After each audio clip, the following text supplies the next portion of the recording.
not! That fucking is David Burton. I saw what you did. Don't. Matt. Matt! Ugh! Bye, Matt. There's a dangerous man on board. I can identify him. He's wearing a red hat and calling himself God. You mean David Burton? He was a broadcaster in the Sydney Games. Had quite the touch. He was a decathlete back in the 80s. Medal for Australia. Ah, yeah, the bronze. I read about it on the card he gave me, right after he washed his hands of the Holocaust. But what it fails to clarify is how he went from being a sports announcer to Yahweh. About 3 years back, he went rock climbing with a mate just outside Perth. He fell 100 meters, broke his neck. His mate dragged his body into the cave so the dingoes wouldn't eat the corpse, made his way back to civilization, but when they got back there, Burton was sitting out the front of the cave, not a scratch on him, said he felt absolutely fine, and that he was God.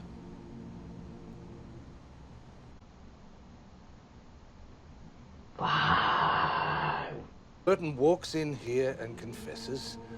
I'll be happy to contact the authorities. We dock in Melbourne in a few hours. And until then, mate, I suggest you go and find some dry clothes and enjoy the ride. Shit. All you care about is fucking each other and Frasier! Oh! What? You spoke his name. Shit! What are we gonna do to him? Taken north, across the border, where the lioness awaits a worthy mate. Who is the king that she awaits?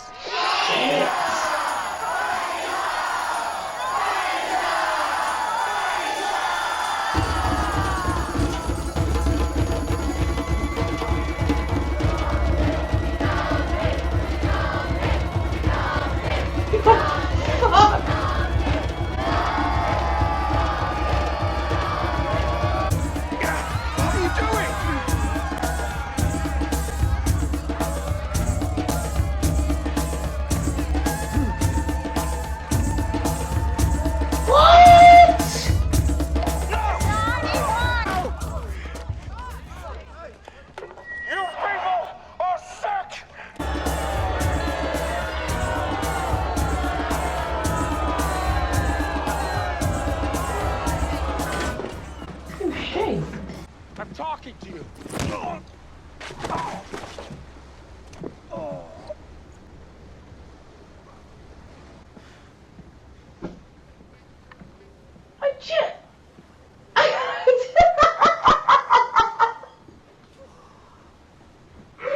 Oh my god! You're right. I heard what you said in there. You're right. You're sick. We're not all like them. There's a plan. When we dock, be sure you stay on the boat until it's safe. Okay. No one seems to care that I just witnessed the murder. The man who perpetrated it just assaulted me.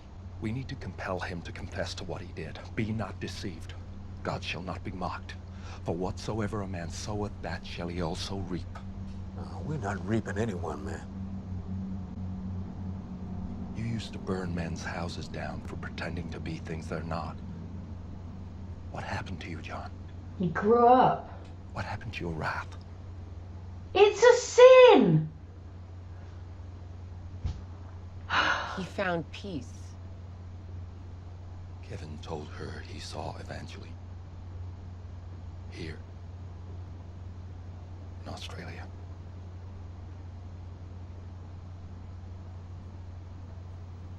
Is that true?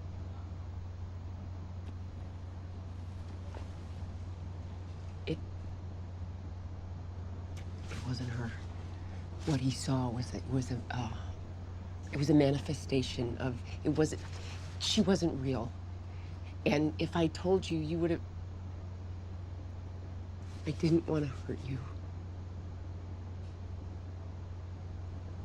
I understand. I wouldn't have told me either.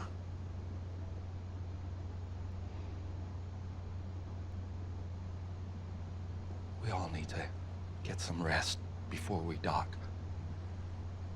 They've offered me a bed He's to not lie going to down bed, is he? in the infirmary. I think I'll take him up on it. I didn't buy it.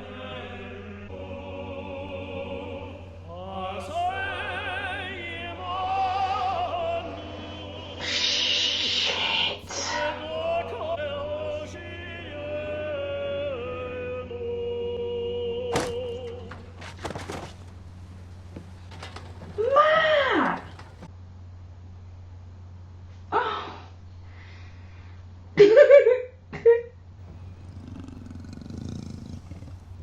No! You're going to untie me once you get where you want. What is it I want? My attention. You threw that man overboard. Say it. I threw that man overboard.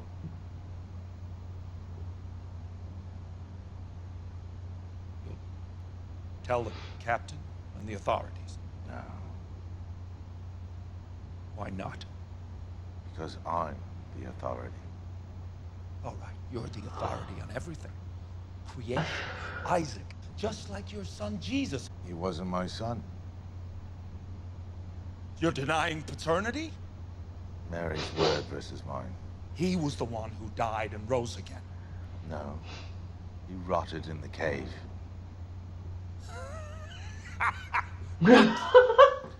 Jesus had an identical twin brother. That's who everyone saw a few days later. Thus the confusion. Oh! Then what do you take responsibility for? The sudden departure? Yeah, that was me.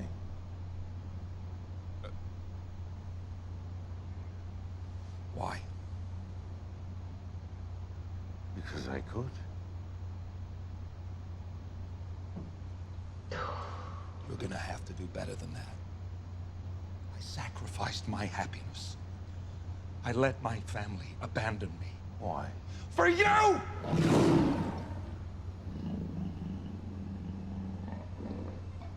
Everything you've done because you thought I was watching. Because you thought I was judging. But I wasn't.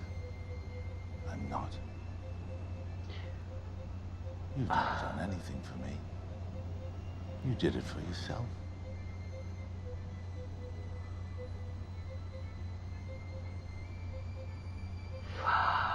Is that why you're killing me?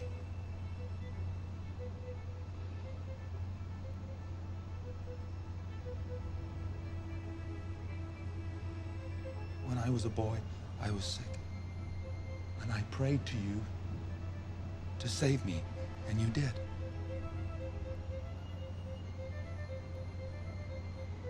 Why is it back? I can save you again. Untie me.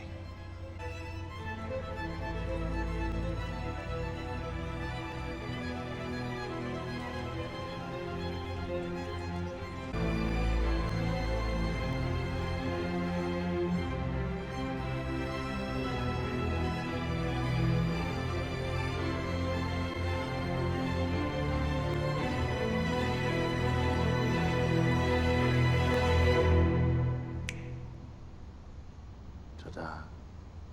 You're saved.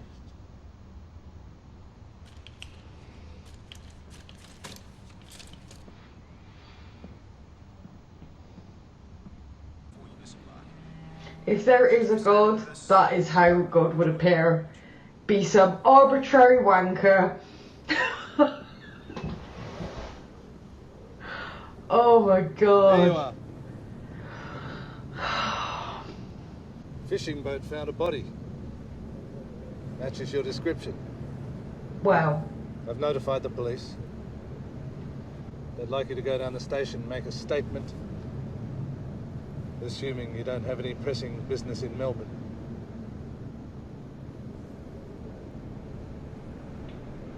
No, I don't.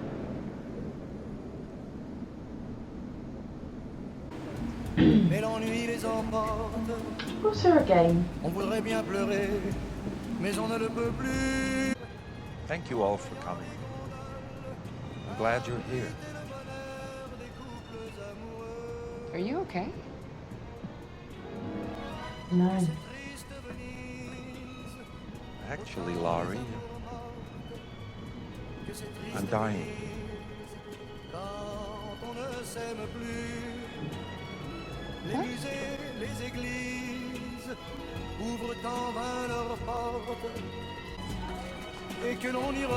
David Burton, you are under arrest!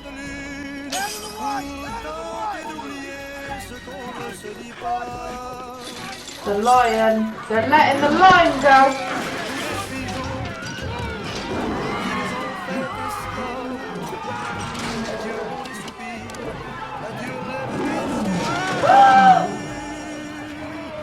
C'est trop triste Venise, autant des amours mortes. C'est trop triste Venise, quand on ne s'aime plus.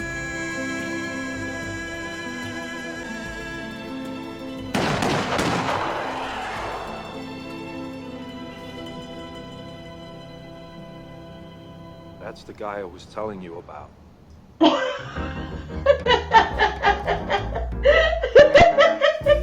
Was an aged lion in a cage of iron in a circus out of Tijuana.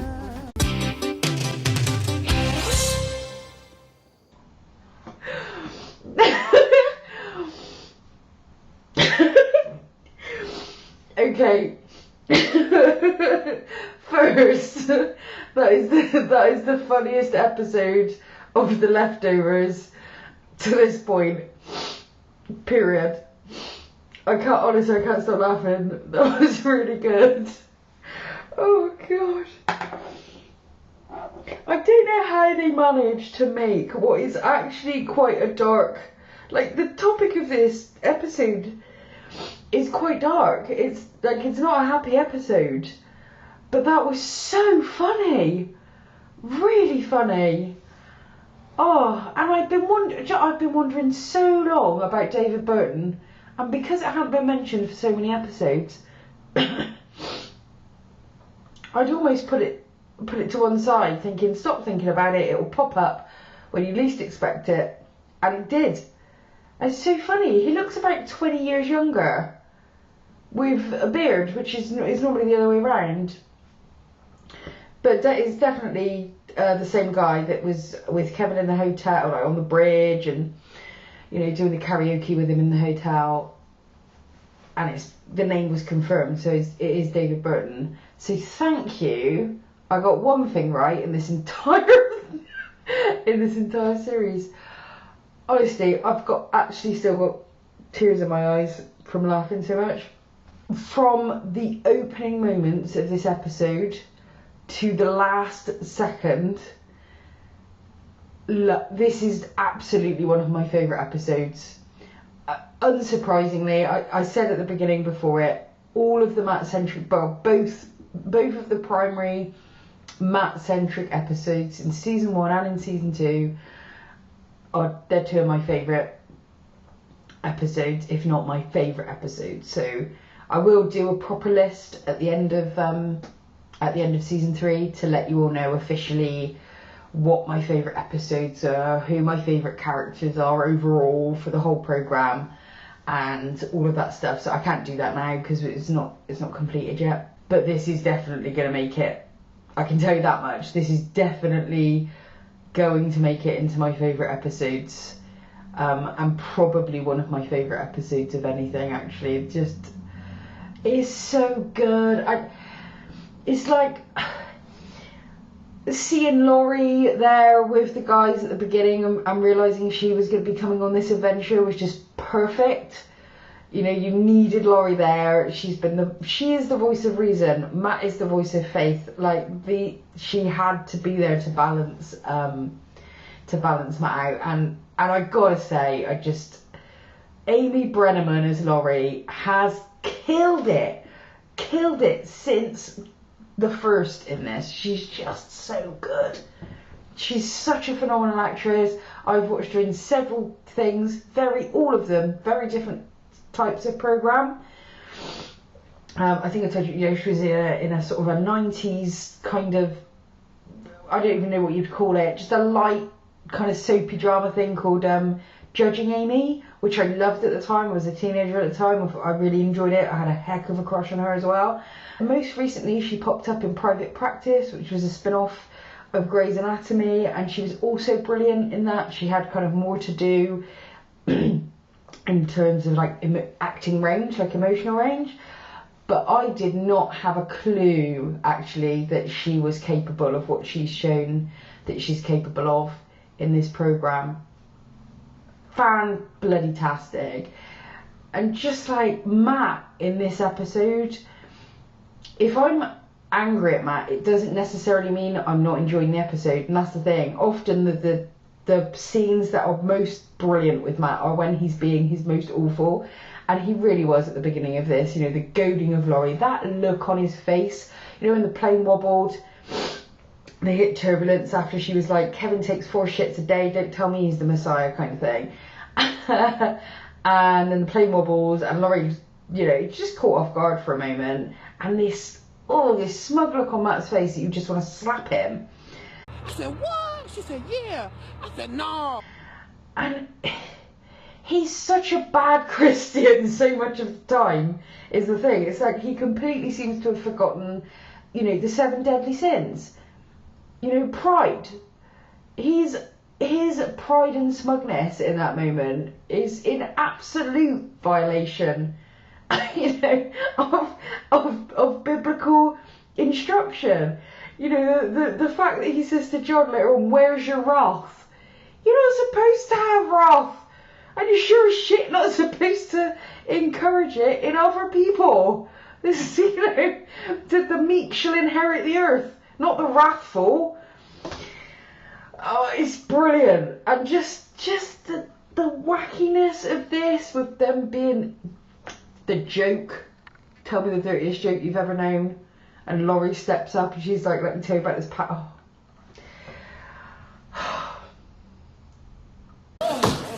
Funny! Very amusing. This was brilliant.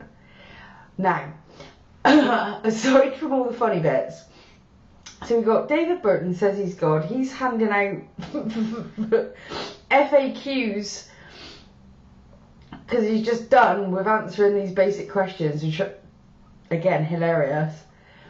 And I love that idea as well of like what happened, you know, what would you, if there was a God, what would you say to them? Like, how would you actually react if you were to, I don't even need these on anymore. How would you react if you came into contact with omnipotence? And there is something to me really funny about the idea that David Burton would be God. Because the world is so unfair. Like, there are wonderful things, there are awful things, and most of them happen for entirely just because. You know, there's no logic, no reason, they just happen. And, you know, part of staying sane in this world, you can create a way of just accepting that life is arbitrary. And you give up searching for reason. It doesn't mean you operate without it, but you don't expect it of the world. You don't expect because you do good things will happen to you. Or because you've done something awful will happen to you. You know, you don't view the world as just, but that doesn't mean you view it as unjust either. It isn't just or unjust, it just is. And that mindset, I think, is really difficult for most people to accept. Probably because for most people it feels terrifying. I'm not clear with the ending whether Matt has accepted that he's dying and that's, you know, the end of the story, or if he thinks he's taken over from David Burton, seeing as he just got bitten and eaten by a lion. That was something that I was left with at the end of it. Something about the way he was lit. Is he taking this in another direction now after that exchange with David Burton / God? Too many funny moments to recount in this episode. What I can say is, from beginning to end, it's absolutely outstanding. Top drawer episode. I can't wait until the next one either. Also, John in this episode, I'm loving the new John. He is so much more at peace.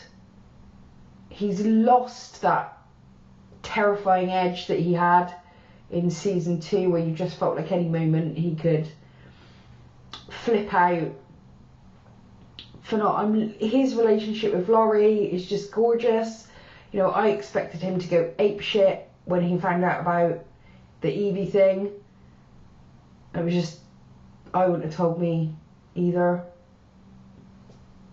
Which is beautiful, which is reminding me of something else. But hopefully by the time I edit it, everything will be gone, and I'll just put a little thing at the bottom that goes to where I was thinking of at that point. Oh, loved it. Loved it. Bring it. I cannot rave about this episode enough. But we're done. So thank you for watching this. I really hope you enjoyed the reaction. I hope you guys enjoy this episode as much as I did. Just phenomenal. And how nice to have a break, frankly, from the mindfuckery that is Kevin and Nora's relationship at the moment. I gotta say, that got so dark in episode 4. It was brilliant of the writers to give us this, you know, right after it, so we don't have to go straight back in. I think we're refreshed now to go back into that situation whenever they take us there. So again, beautifully crafted storytelling, you know, giving us dark, giving us light, and both of them being done at about the best you can do it, frankly. It's difficult to think how you would make this any better. So that's episode 5 of season 3 done. We're now into the final 3, which I would argue constitutes the home straight. Thank you for joining me for another episode on this journey through the leftovers, and until the next time, bye bye.